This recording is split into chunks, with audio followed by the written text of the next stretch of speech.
The more cooks are in the kitchen, the worse it gets because I don't know who to talk to.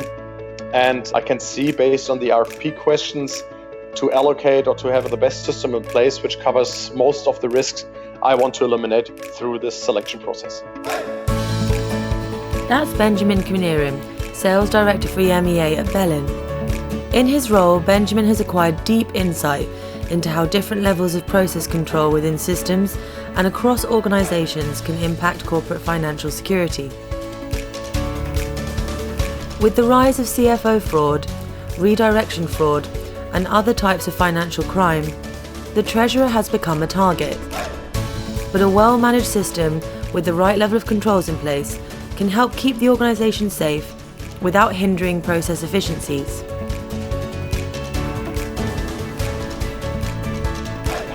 In this podcast, with the help of Benjamin, we aim to reveal current levels of process control understanding and explore best practices for treasurers. We'll look at the role of centralised visibility and access in maximising process security, and learn how secure payment processing can be achieved. Benjamin will also guide us through the impact that artificial intelligence is having on keeping treasurers and their organisations secure. I'm Sophie Jackson from Treasury Today, and as with every podcast we produce, our aim is to explore how corporate treasury departments can build strategies for success in an ever-changing, connected and innovative world. Let's start by listening to Tom Alford's conversation with Benjamin, looking at what and where the main risks exist today in process control failure. The risk hasn't changed, but only the priorities have changed. When I started working for Bellin 10 years ago, most of the RPs were just receiving the information or having a transparency in their deals, in their cash management. The focus of payments were of interest, but they weren't really a key focus of the different controls. During the different selection processes, I saw a change of that payments or payment connectivities and the processes related to payment were more and more important. Usually the risk earlier the days were not having all information on site. Now, since most of the companies have adequate information, a system in place, and they have the information, they want to eliminate the risks by having C4 fraud calls, redirection frauds, and so on. So this is more or less the change, that they have something in place. They want to optimize it and to have the control even of the legal entities in worldwide, not only in the holding, because most of the risks are not in Germany or in the DACH or where the holding is located, but in the legal entity in Bangladesh, in Indonesia, or all around the globe, where I can't ensure that my local team checks the static data of the invoice correct, and so on.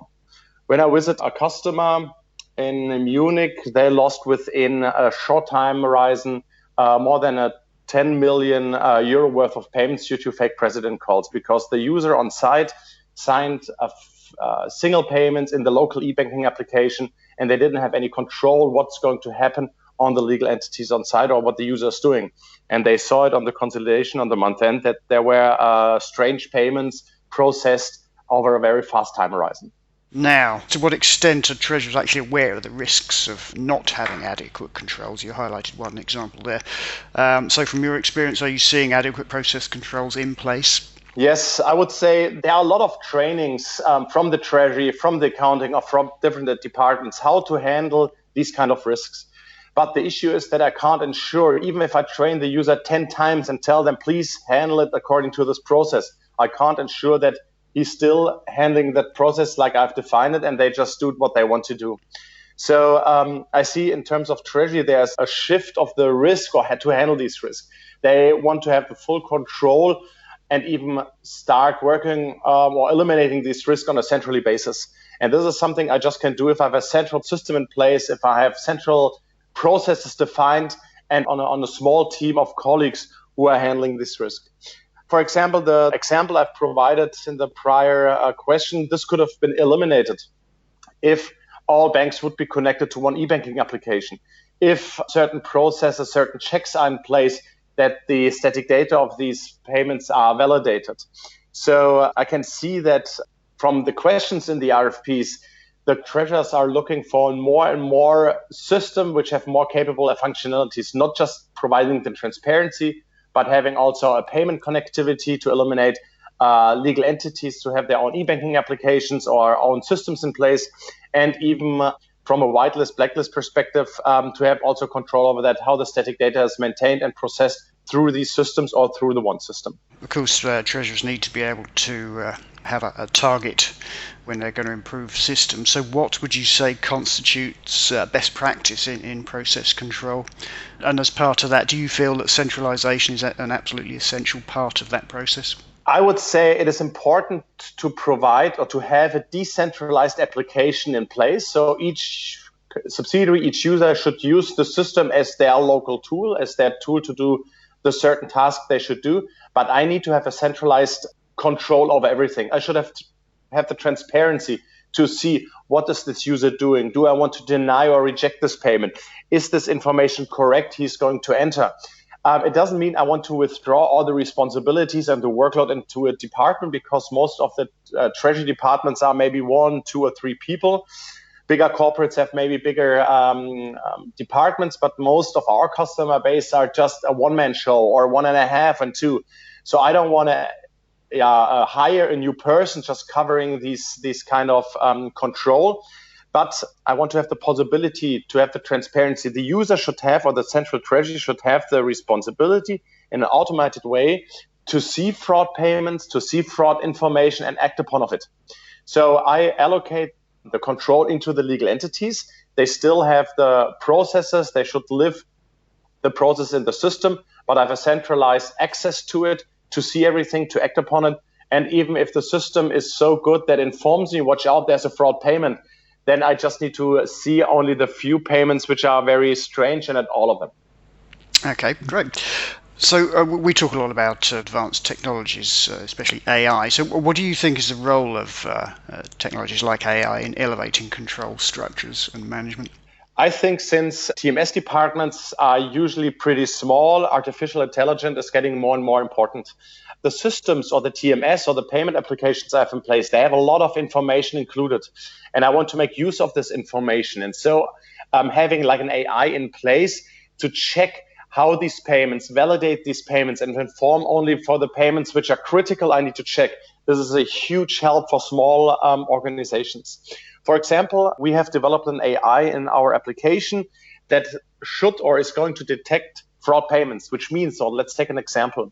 If I have a small sales office in Norway, and usually they have only local payments and very small volumes, and suddenly the user on site in that office is going to enter a payment in a different currency, a single payment, our AI is going to detect this payment and informs the central treasury, watch out, there's a payment which is not usual to the usual user behavior in the past. So the system should detect certain kind of critical payments, risk payments, if we take that now in terms of payments, or even later should detect, the deals or other parts which are not based on the regular user behavior. If a user is going to trade a kind of deal, kind of currencies he haven't traded before, the system should detect these kind of incidents in the system. The treasurer should check only the few things which are critical and not everything, because that's just not possible. And this AI is helping him to be his other HR part, which he is missing as of today, and fill in the spot and provide him an adequate support to control a billion turnover company with lots of different legal entities. Okay, great. So where a treasurer is sort of aware that everything is not quite as it perhaps should be with regards to their process controls, I mean, how should they begin, and where in particular should they actually begin reviewing things to take themselves forward? The first step, they need to define what are my risks for the company. So first of all, they need to have a clear goal. And after defining this goal or the different risks, they need to check how to solve these kinds of risks. Usually this is done in the central treasury or in different departments, because not only treasury is one point to be attacked, but IT, accounting, other system as well. We now had a customer who had the WannaCry virus, and everything was encrypted and he couldn't have access to any kind of data, not anymore to the TMS, not anymore to accounting relevant information. He was just black with everything. So they need to start with IT, first of all. Who's hosting the application? Should I run the system on my premises which is a risk, or should somebody else provide a hosting services? Because if Bellin is going to be breached, we have servers which are dislocated from our internal network and so on, which eliminates these kind of risk of having to be encrypted from a database side. Then they need to define the processes, how to solve that. If I'm going to host the TMS or the ERP system or other applications, how should I handle these kind of breaches in terms of everything is blocked? Do I store my data backups on the same servers, or they're dislocated? In that good incident, the customer had the servers of the TMS or the backups on different servers which haven't been encrypted. So we are able to install a new application, play in the data backup, and he's just lose a few days of data, but not the full application. And if the risks are defined, there should be a task force within the corporate defining if something like that happens, what are the next steps to solve that issue. And these steps or these different risks should be defined and documented, how to solve these kind of risks. It's very important, because if somebody leaves the company or somebody else joins the company, he should always be aware what are the risks of the different departments, depending where I'm located, can they be solved, and who should I contact? Do I have only one system vendor in place, like Bellin, where I receive everything out of one hand? Or do I have other vendors in place where I have, one covering the payment part, one is the TMS part, one is accounting, one is the connectivity between accounting and the TMS part? So the more systems I'm using on a central and decentralized basis, the more processes I have to define. I need the contacts who should be contacted. Do I have a relationship manager? Do I contact Swift? Do I contact my SAP or my Navision contact? As soon as I have a clear path, it is easier to solve risks, to see the risks in advance, and to act upon of it. And that is very important. Over the time horizon, I've seen that the companies were aware of certain risks, and I think over the years the attacks increased. So attacks on the email server, attacks on TMS, on the payment application, attacks on the accounting side to have like redirection frauds where fake invoices were sent and so on. So of not losing money, and I think sending cash out of a wrong invoice, it's a very transparent way how to see how to lose cash or what the risks are. It is easy to eliminate such a thing. So, for example, we saw these requests from our customer base. So not only from a TMS selection process, we can see within the questions we receive, there's a change of interest, but also from our customer side, this is changing. Our system is developed based on the wishes of our customers. So more and more requests came into our departments and asked them, we need something to check, to validate our bulk payments. So we developed a new functionality. It's called vendor verification, where the central treasury is able to upload a whitelist, and the whitelist consists out of the supplier information. And we are independent from the ERP systems to allow to have a full supplier list with all static data maintained in our TMS whitelist. Let's call it like this. So if a subsidiary in Bangladesh or in India or in Europe or in the US uploads a supplier payment file, we are going to validate the content of these files against this whitelist to see, are the static data coming from the ERP system correct and as well maintained on that whitelist? If there is a difference between the bulk payment file and the whitelist, which I maintained on a central basis, the system warns me that this is a suspicious mail. And now I need to decide, is this okay? Or should I reject the complete file because maybe this file hasn't been validated, the IBAN or the bank details? Or we have also a blacklist available. So we check all single and bulk payments in our system against this whitelist and blacklist to ensure that the content of the different files created in the different legal ERP systems are validated our one centrally platform. And this eliminates all the risk of redirection fraud, CFR fraud calls, and so on, because suddenly I have one application, one payment application, one list where I can ensure that the static data of the suppliers are maintained well. And so this eliminates a lot of risks from a treasury side to have breaches in the different legal entities of receiving fake invoices and so on and so on. Now, considering what you just said there, I mean, what do you think treasurers should do or could do now specifically to create the most effective control status? So I'm thinking here both in terms of internal and external connectivity, and I suppose we can add in the fact that many more of us are actually working remotely these days. So what would be your response to that? I mean, in terms of specific actions to take? As I mentioned before, the treasurer, if we take now the treasurer into consideration, he should define the risk and then ask internally about the IT or the different departments, how many fraud attempts do we have? If this legal entity doesn't have a lot, it is easier to answer or know the way he should process. If some customers like Deichmann, they have a lot of attempts of fraud invoices based on what we have received as an information from them during our 1TC, it makes sense to start optimizing the processes with the highest risk where they receive the highest fraud attempts. And then prioritize these risks, saying, okay, my highest risk is maybe the redirection fraud from a treasury perspective or accounting to see we have a lot of attempts of fake invoices. And then they should ask the question, okay, what is the next risk?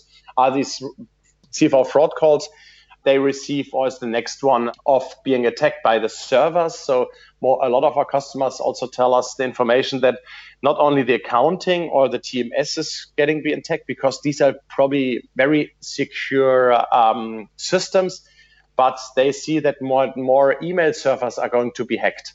So that not the emails are going out from the company, but in between is a middleman who's writing all the emails and then communicating to the suppliers of the customer, by the way, my account has changed. So even the customer don't see that they haven't been breached or there's something in between. So it's not only that the company is going to send out wrong payments to wrong accounts, but also to ensure or to secure the supplier where they receive usually some funds, that these static data is correct as well. So summarizing all the parts I've defined, they should check internally and ask the questions, what kind of risks do I have? How can we solve the risk? Is there one application or which application support me by solving these kind of risks? And as soon as this is a clear understanding, usually the treasurer knows what to do, because if he hasn't any adequate systems in place, if he's still using Excel as in TMS, sending worldwide these Excel spreadsheets via mail, which is one of the most unsecure way of communication, he knows that's the first step to eliminate. Have one tool to communicate high financial information, only one in one tool. Eliminating e-banking applications, having one applications to ensure that the static data and the different ERP systems are maintained well. And then he knows what tasks to do and start probably an RFP and eliminating these risks one by one. Okay, great. Now, you mentioned RFP there. I mean, presumably we're kind of thinking in terms of TMS selection and how this kind of understanding can impact what you're choosing. So, I mean, to what degree would it impact TMS selection, and what sort of questions should treasurers be asking of potential vendors to ensure that they've got the right system in place to cover their own needs now and going forward? So I think in the first step is before he starts the selection process of knowing the risk, which I've mentioned before. And as soon as he knows the risk and how to solve these risks, I would include certain questions, how the TMS vendors are in particular handling these or solving these risks. How is the system supporting me in eliminating these risks? Because at the end, I'm having a TMS to increase the security, to eliminate certain risks, and to have an application in place that eliminates frauds and fraud payments and so on. What also I have seen in the past selection processes, this whitelist blacklist topic I've mentioned in my answers before was not included in the RFPs I've answered years ago. But this is more and more coming to see, is the system also, first of all, ERP independent? Because I would have a system in place that is maybe not suited only for one ERP system like SAP. Usually I have not only one SAP or one ERP system globally in place, but I don't know, a dozen or even more. And I need to ensure that the security is not only for the holding or for my bigger production sites, but also for my different sales offices or for my legal entities on site, which have local ERP systems in place or non-ERP system at all. And then they need to see, okay, how is this TMS provider handling this kind of risk? Or is he advising, let's take another third party who's covering that risk? At the end, I would like to have everything out of one hand. That's the best part, because if something happens, I know who to call. As soon as I can see in my RFP answers, okay, I don't know, 5 out of the 10 risks are covered by the TMS vendor and the others are covered by corporations or other system providers who are partnering with this vendor, then I see there are more and more an issue popping up, because as soon as an incident is going to happen, I need the person who to call. And at the end, if it's about payments, I'm not sure, should I call the bank? Should I call Swift? Should I call, I don't know, the payment provider who provided me the corporate BIC? Should I contact my TMS vendor? The more cooks are in the kitchen, the worse it gets, because I don't know who to talk to. And I can see, based on the RFP questions, to allocate or to have the best system in place, which covers most of the risks I want to eliminate through this selection process. That was Benjamin Knierim, Sales Director for EMEA at Bellin, in conversation with Tom Alford from Editorial at Treasury Today, rounding off this deep dive into the importance of establishing strong process controls in Treasury and how TMS selection should be driven by this understanding. It's certainly been interesting to hear where the hidden risks lurk and how and where treasurers can begin assessing their process controls as they strive to put in place best practice process controls to defeat the fraudsters. It's encouraging to know that help is at hand. I'm Sophie Jackson. Thank you for listening to this podcast, brought to you by Treasury Today and Bellin. We'd love to hear from you, so do get in touch, either directly or via our website, treasurytoday.com. And don't forget to subscribe, so you can keep an eye out for new episodes wherever you get your podcasts from.